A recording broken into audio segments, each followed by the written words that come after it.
All right. All right. Hey, everybody. If you're still here, you're listening, you're watching the show live, or not live. You're watching the show on the Bases Loaded Network, where we're doing bonus video after the show. So here we are. Time to have some fun. What are we going to talk about? We're going to talk about our the Great Fantasy Baseball Invitational, which obviously is a big 25 league industry-wide expert draft with an overall champion. RotoWire has taken it down 2 years in a row. I have Clay Link, the inaugural winner in my league, so it's my job. Justin Mason gave me the job of trying to take him down, and I'm doing my best. So where are you drafting in yours? What draft slot did you grab? Tell everybody.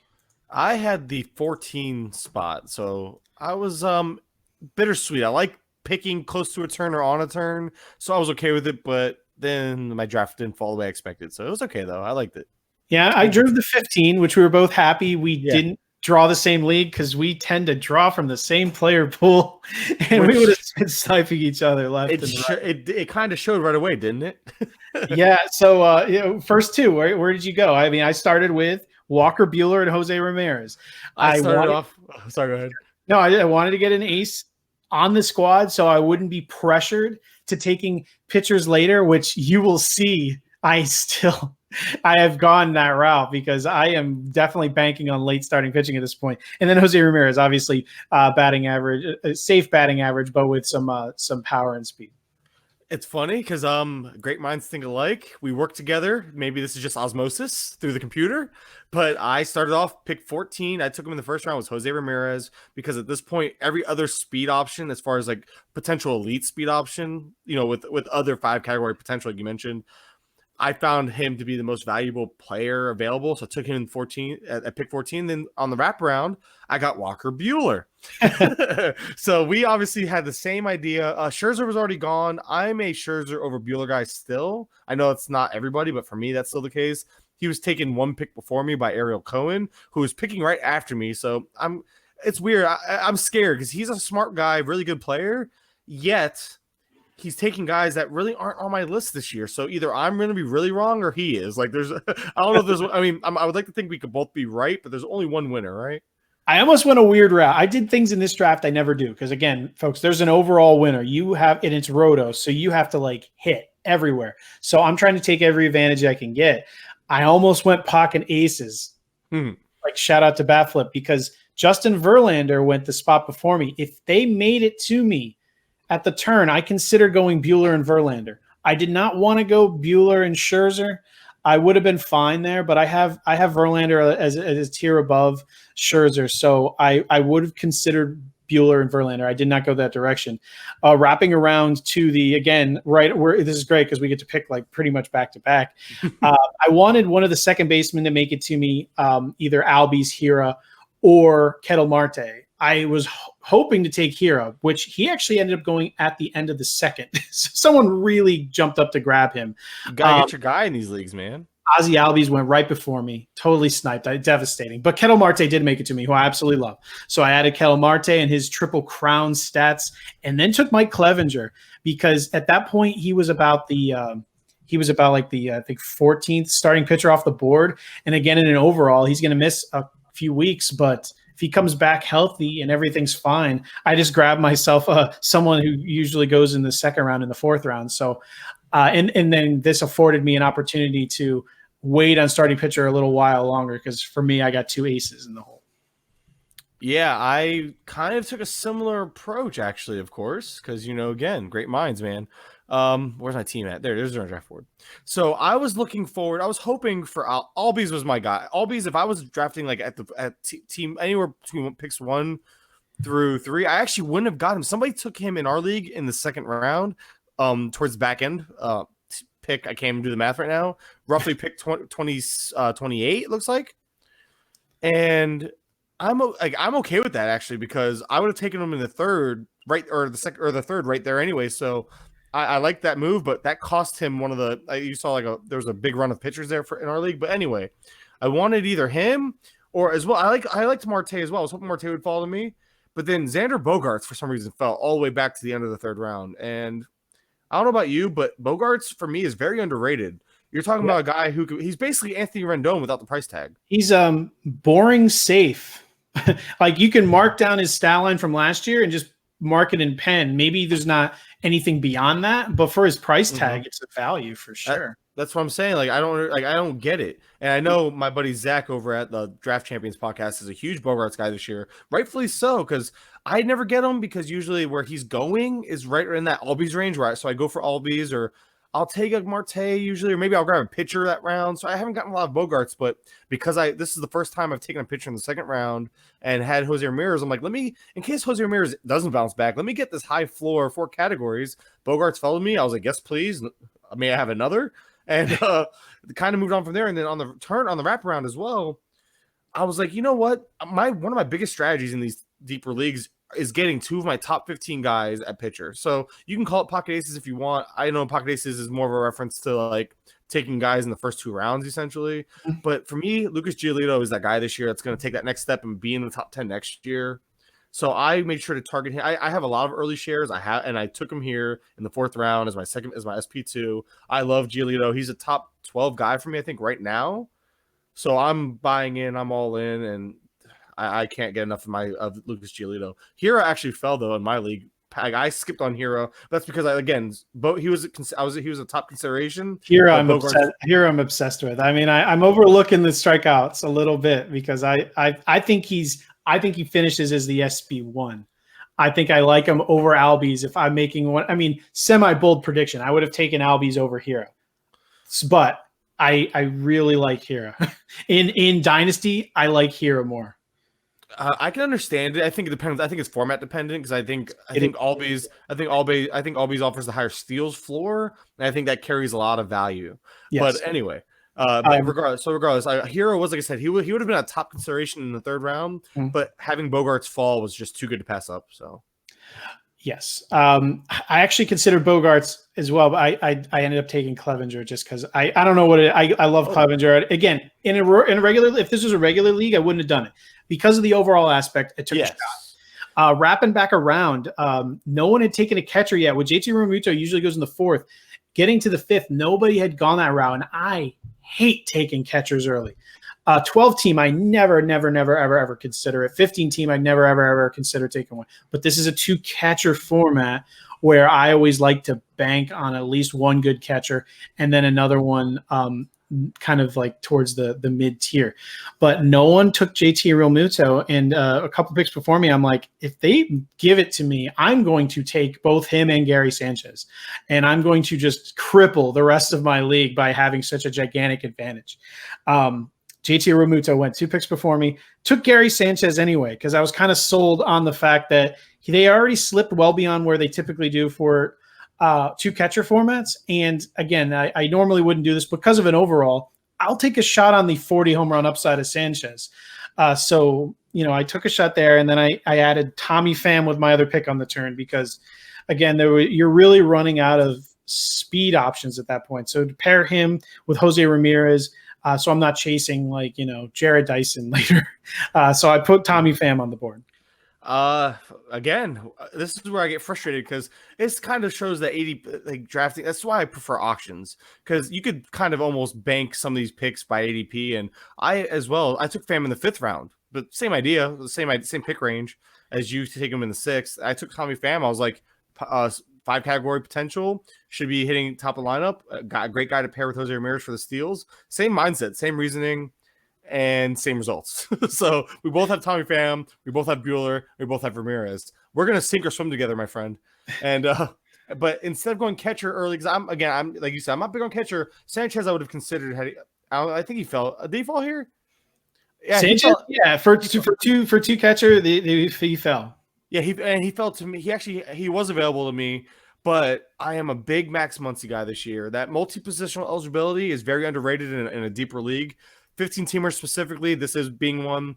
And on top of that, I looked at my team, and with Pham, Bogarts, and Ramirez, although I liked my power, I felt like I was still lacking a true power-first bat. So Muncy, not only with the multi-positional eligibility, but with the true power-first bat, I was like, this is just a perfect fit, and I grabbed him up in the 6th. I literally was considering him or Sanchez, and I went catcher.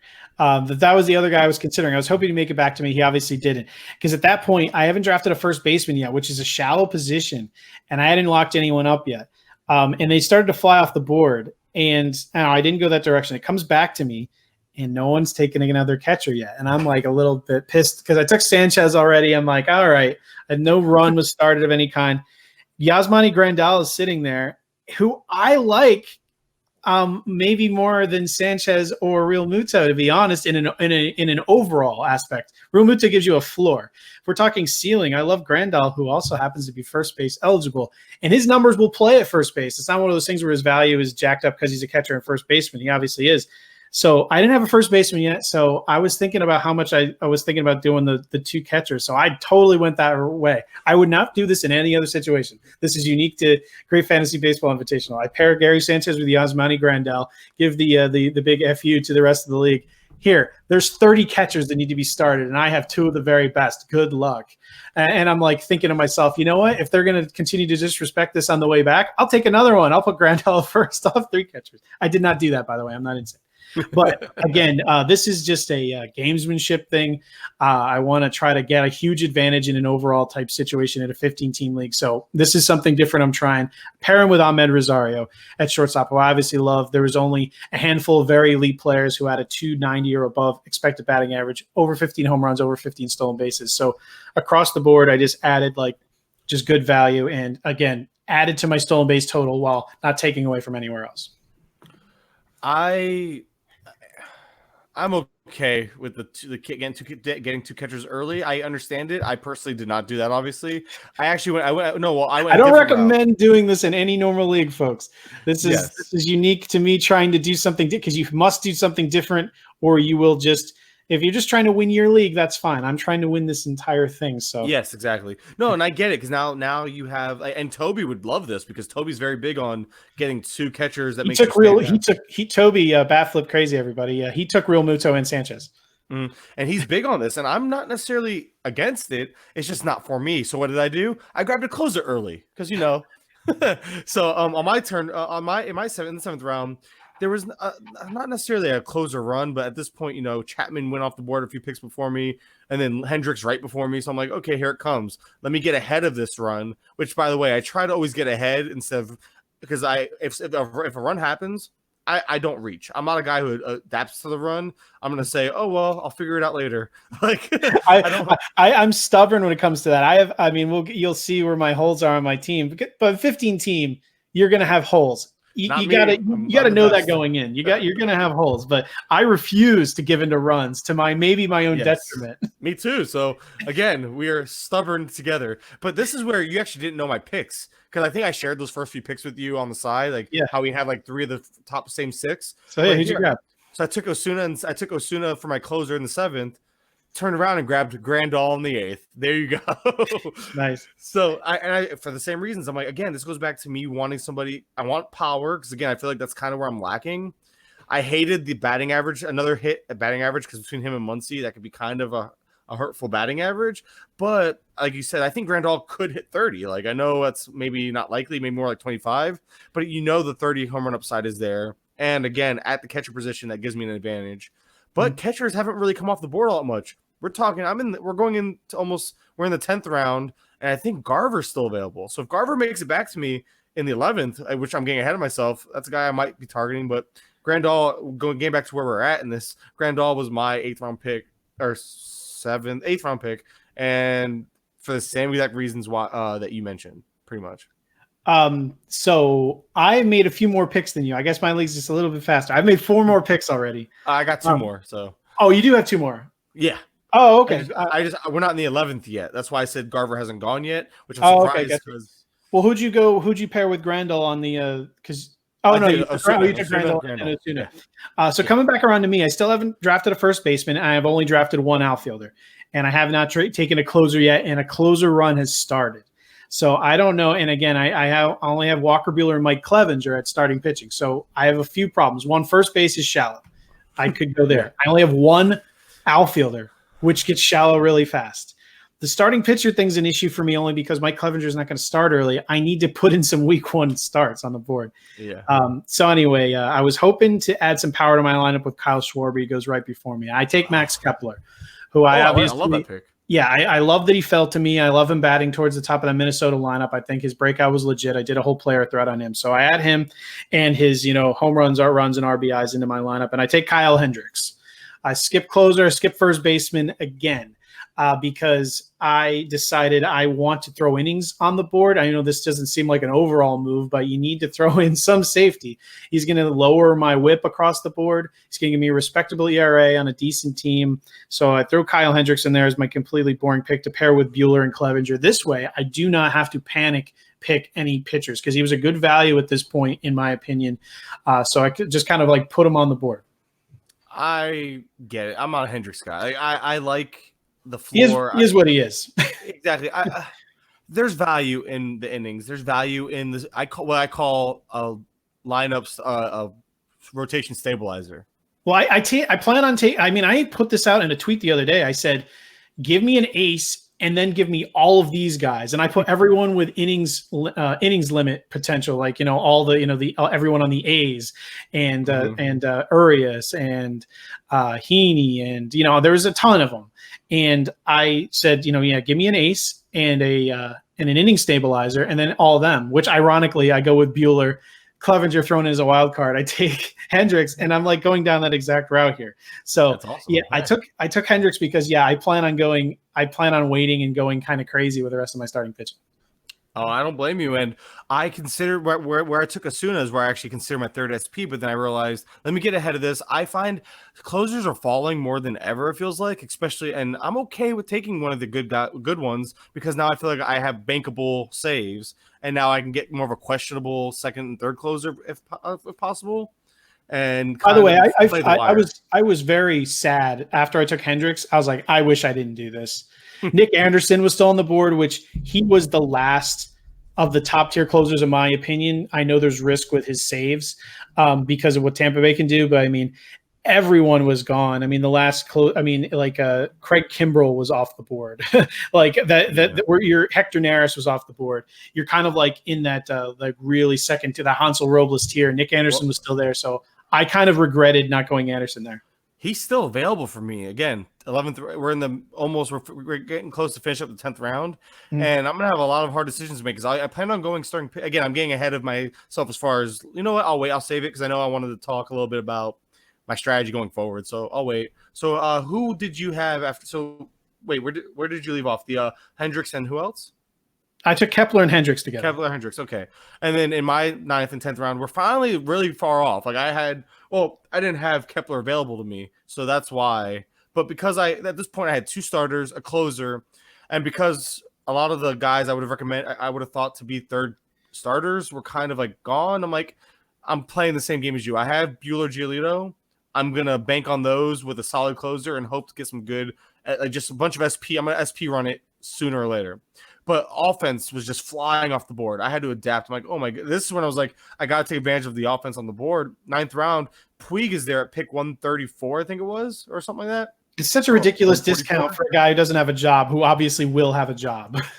I think so. I'm with you. I think he's going to have a job as well. So at 134, whatever, end of the 9th round, power speed combination that we all value so much, he was just sitting there I'm with you. I had one outfielder. I had Tommy Pham, just like you did. So I'm like, I need outfield. Power speed's there. I'm taking, and again, remember the overall aspect? Puig is a perfect guy to target there because how not many people have that much upside in multiple categories than Puig does, especially depending on where he lands. So what do I do with now I have this question mark in Puig. I have Grandal and Muncy with the batting average woes, and offense is flying off the board. Let me go ahead and get a stable. Going back to stabilizing your roster, I went ahead and took Justin Turner in the 10th round. Talk about high batting average and high floor production. I know I have between Muncy and Turner, I have someone batting second and batting 4th or 5th in that lineup. So I know I have 2 core pieces of what's supposed to be arguably the best lineup in the NL. I like it. I loved it. So right now my team is rounding out on offense. I still feel the need. Like I feel like even with Turner and Puig, who can hit 25 to 30, Grandal who can hit 25 to 30, Max Muncy who could 30 to 35. and Bogarts. I don't know. I still feel like I'm light on power, as crazy as that sounds. Maybe I'm overreacting. Maybe because I didn't get one of my usual Schwarbers or Keplers that I feel like have that higher upside in power. So I don't know. I'm kind of afraid I'm missing that boom player. I'll make it up. Obviously, again with the lineup changes in midweek and with having a waiver wire, you can kind of maybe find power off the wire. Maybe I can get a Shaw later, but power. And obviously, starting pitching is where I'm weak right now. I need to grab another starter. I'm hoping to get Musgrove or something like that. Maybe Musgrove and a Heaney type on the way back, kind of to solidify my starting rotation. So, I made 2 more picks so far. Coming back to me, I was devastated because there was 2 things I still hadn't taken a first baseman, which by now Edwin Encarnacion is still there, and I'm like, all right, I'm gonna take him.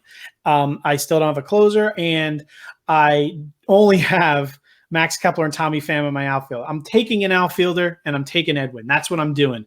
And who do I have coming back to me who I already regret not taking him over Hendrick? And that's Lourdes Gurriel. He's coming up to me. Sniped right before me.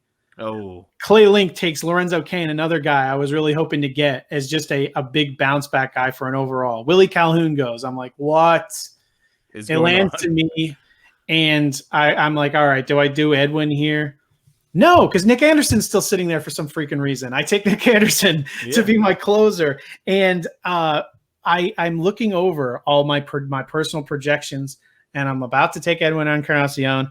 And then instead, I decide to select Jorge Polanco because he is still sitting there for some reason, which, again, in this part of the draft, I found to be ridiculous. So yeah, I'll slide his like 300 batting average, power and runs and RBIs into my line, everything but speed, and which I was already covered. So I let it ride with the freaking first base because this is what I'm thinking. I already have my advantage at catcher, which I want Grandal at catcher. That's where I want him. That's where my advantage is. But he's first base eligible. So worst comes to worst, I am covered there. I don't want to do it. There are other people there's plenty of okay people I can still take. Travis Shaw. No, I mean, like even what the hell is the big disappointment out there in San Diego? What's his name? Myers? No. God, I can't even think of his name. He's so disappointing we can't think of him. Give me a second. I got roster resource up. Let me pull up San Diego. See, everyone's laughing at it. Oh, Hosmer. Yes, guys like that. They're available. And again, worst case scenario, he's a guy you draft last. He's still going to give you an okay batting average. He's going to give you 20 plus home runs. He's going to be okay. So it's, again, I'm not passing up Jorge Polanco when I have guys that are startable at first base still available. So that's where I am. I am now on the search for a first baseman, and obviously still need more closers and more pitching. And then the outfield. Let's start to build the outfield. So it's 15 teams. You're going to have a ton of holes. You can look at your team and you're going to be sad all the time because you're going to be weak somewhere. You just got to choose where. And this goes back to me having Muncie. Like now I get to kind of pick and choose where do I want to be weak at first or second? Like I have that option now, and maybe I trust Brandon Lau still out there. Maybe I'll take him even though, and not this being that Friday lineup changes, Monday lineup changes. You can play the platoon splits with him a little bit. So I kind of have like this positional flexibility is kind of nice to have. That's why it goes back to roster construction, and he's my only multi-positional eligible guy. So I feel the need to kind of find one more just so I can constantly play this game. Mm-hmm. But otherwise, I don't know, man. I think my biggest thing I'm going to address, again, I'm big on letting the draft fall to me. So we're going to see come around 11, 12, if Garver's still there, if Nick Anderson is still there. If people watching this are not in my league and they don't take those guys from me, there's a good chance both of those would be on my roster, but I'm still like 20 picks away. So there's a very good chance that nobody's there. Maybe I fall back on McCutcheon for another high floor guy because I know he'll probably still be there. A lot of people seem to overlook him. So ultimately, that's where I'm at. That's where my mindset is. But it adapts, like you said. Like it goes back to what, like you said, Jorge Polanco fell to you. That's how I felt with Bogarts. Bogarts was not my plans. When I saw Bogarts there, and I guess I looked at his ADP. It was going about 40, so I shouldn't have been as surprised as I was. But leagues I play in, he usually doesn't make it that far, from what I remember. So maybe he's technically just outside the ADP for these because I pulled it up on Smada's awesome board. But I don't know. He has wow. Bogarts has a max pick of 54, but the min pick is 27, and that's what I'm getting at. Like the min pick, I've seen him go there, so it's like seeing him at a max pick of 54. I'm jealous, but anyway, I don't know. I'm kind of just taking what the draft gives to me, and I'll adapt. All you can do. There's pointless to look ahead. I have a bunch of people I'd like to have, but again, you can't even look 5 picks ahead because this is something, especially in an expert league where everyone's sharp. For the people you want to fall. I mean, wish in one hand, shit in the other, see which one fills up faster. You're not going to get who you want. Just wait. or you get who you're not expecting. But the problem is for me, I preach this. Team construction is takes precedence over ADP. And unfortunately, even if a good value falls. Is that a shot at me and my lack of first base? No. Team construction as in like stats. No, not a shot. I mean, I can take a shot at you for the double catcher thing. No, double catcher. Here we go. The double catcher. No, hey, if you took Sanchez and Grandal last year, it probably worked out on a 15-teamer. Yeah, I honestly, I'm not saying roster construction for me isn't positional eligibility necessarily. It's all about stats. Yeah, I was actually going to defend you because you need a first baseman, but if somebody that falls to you at a different position that you need their stats, you take the stats and fill the position later because so I was actually getting, you know what? You gave me a hard time when I was actually circling around to defend what you did essentially. All right. Thanks. You're welcome. So yeah, I'm going to wait and see. I'm going to see what the heck. I'm going to see what happens. There's no planning with these things. It's you got to pick where you love late value, and you got to be stubborn with it, and you got to be. And for me, it's pitching. I don't care if anyone in my league listens to this because I have 100 pitchers I'm prepared to take. I have so many late pitchers I'm interested. Yeah, in. I'm with you. I think it's Sporer with that whole term, the glob. It's legit. It's a real thing. I'm with you. There's like 60, not 60. There's like legitimately 30 pitchers I value similarly, and they're all in my queue, ready for me to take them. So it's like I guess I mentioned Musgrove, I mentioned Heaney. I like them. Those are guys I really want on my team. But if they are gone, I have my other guys. Everyone knows I love Descafani. Everyone knows I love Savale. Everyone, you know what I mean? Like I'm not like hiding any names. I'm not giving any names out to anybody now. No more. I hate having my player breakdowns. Everyone snipes me constantly. I'm done. Well, good thing you focus on hitters because pitchers, no one knows who Matt Thompson looking wrong Matt Williams. No one knows who Matt Williams likes. Got the wrong Matt. My apologies. You would think I work with you enough. I should know your name. Unforgivable. It's like, you know what? This partnership over. We're done already. Friendship over. Friendship, everything over. Done. All right, everybody. Thank you for listening to the bonus part of the Quality Start video podcast. So, we're going to be doing these from now on. So, hopefully you enjoyed this video. We'll see. Maybe no one watched it. Maybe we just wasted feedback. Yeah. I honestly ask for feedback. DMs on Twitter. This is just a thing that we came up with last minute just to kind of give it a shot and see how it goes. I think we both agree that video in general lacks in the fantasy baseball community. So we wanted to kind of bring something, even if it's just our talking heads. We wanted to bring something that could be a little different. We probably should take more advantage of like graphics or like doing stuff to the because basically they just like saw the for the podcast. It was just like me doing the podcast, but like they could stare at me. Yeah, exactly. But what I think it honestly does, I know, and now I'm just rambling, which is kind of cool. But what this adds, I think, is an element of people can kind of see the emotion, they can feel it. It adds that thing that you, although you hear it, when you see it, it adds a little to it. I think so. I'm not saying people are going to listen and be like, "Oh, this is awesome." I hope they do, but I hope people watch this and think, you know what, these guys are truly passionate. These guys honestly wear their emotions on their sleeves, and they. You know, it kind of, like I said, it adds a little something that a lot you don't get to see, you don't get to truly hear in a podcast. Plus, you get to see me look down a lot.